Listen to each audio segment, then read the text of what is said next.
ജീവിതം അവസാനിപ്പിക്കാൻ ഒരു പെൺകുട്ടി തീരുമാനിച്ചിട്ടുണ്ടെങ്കിൽ അതിന് പിന്നിൽ അവളുടെ പങ്കാളി ഉണ്ടാകുമെന്നുള്ളത് ഉറപ്പാണ്. കാരണം അത്രത്തോളം ബുദ്ധിമുട്ടുകൾ അവൾ അവിടെ സഹിച്ചിട്ടുണ്ടാവും. കൊല്ലം സ്വദേശിയായ വിഭജിക്കയുടെ കാര്യവും മറിച്ചായിരുന്നില്ല. വിഭജിക്കയ്ക്ക് സംഭവിച്ചത് ആരെയും വേദനിപ്പിക്കുന്ന സംഭവങ്ങളാണ്. ഭർത്താവും ഭർത്താവിന്റെ കുടുംബവും ഒരേപോലെ വിഭജിക്കയെ ദ്രോഹിക്കുകയായിരുന്നു എന്ന് പറയുന്നതാണ് സത്യം. വിഭജിക്കയോട് ഏറ്റവും കൂടുതൽ കരുണയില്ലാത്ത പ്രവർത്തികൾ കാണിച്ചത് ഭർത്താവായിരുന്നു. അവിടെയുള്ള ജോലിക്കാരി ഇതിനെപ്പറ്റി പറയുകയും ചെയ്യുന്നുണ്ട്.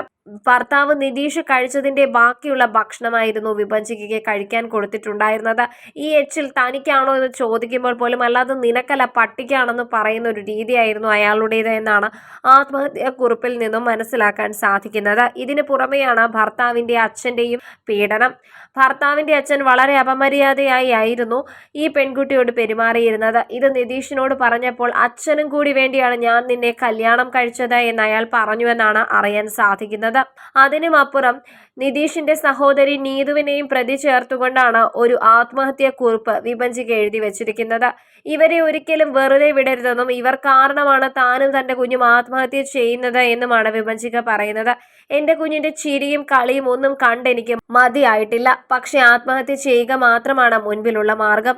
ഭർത്താവും ഭർത്താവിന്റെ വീട്ടുകാരും ഒന്നിനൊന്നും മെച്ചമാണ്. എല്ലാവരും തന്നെ മാനസികമായും ശാരീരികമായും വേദനിപ്പിക്കുകയായിരുന്നു എന്നാണ് വിഭജിക പറയുന്നത്.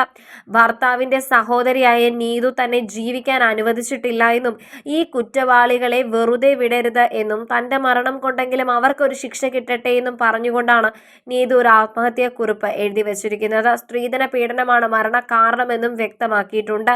വലിയ സ്ത്രീധനവും കാറും വീടും ഒന്നും കൊടുത്തില്ല എന്ന് പറഞ്ഞായിരുന്നു നിരന്തരം തന്നെ ഉപദ്രവിച്ചിരുന്നത്.